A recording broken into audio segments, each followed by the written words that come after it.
আপনি ব্যক্তিগতভাবে কার জনপ্রিয়তায় 3 আসনে দেখতেছেন? আমরা তো এদিকে আমাদের হাতপাখা মার্কারই দেখতেছি। হাতপাখা জি।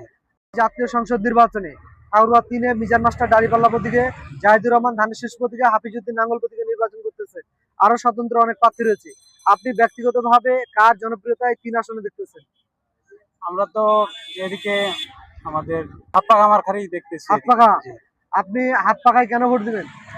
আমরা হাতপাখা মার্কায় ভোট দিব, যেহেতু পূর্বে আমরা কোনোদিন হাতপাখাকে ক্ষমতায় দেখিনি। এবার আমরা চাচ্ছি যে হাতপাখা তারা যদি সরকার হয় তাহলে কিভাবে দেশটা চালাবে আমরা এটা দেখব, এবং তারা যেভাবে প্রতিশ্রুতি দিচ্ছে যে তারা ক্ষমতায় গেলে তারা ভালোভাবে দেশ চালাবে, এই জন্য আমি হাতপাখা মার্কাকে চাই। হাতপাখার এই অঞ্চলের জনপ্রিয়তা কেমন? আমাদের এইদিকে এখন অনেক লোক হাতপাখাকে চাচ্ছে। হাতপাখা চাচ্ছে। এই অঞ্চলে হাতপাখার প্রার্থীকে রুহুল আমিন মাস্টার। রুহুল আমিন মাস্টার। জি জি।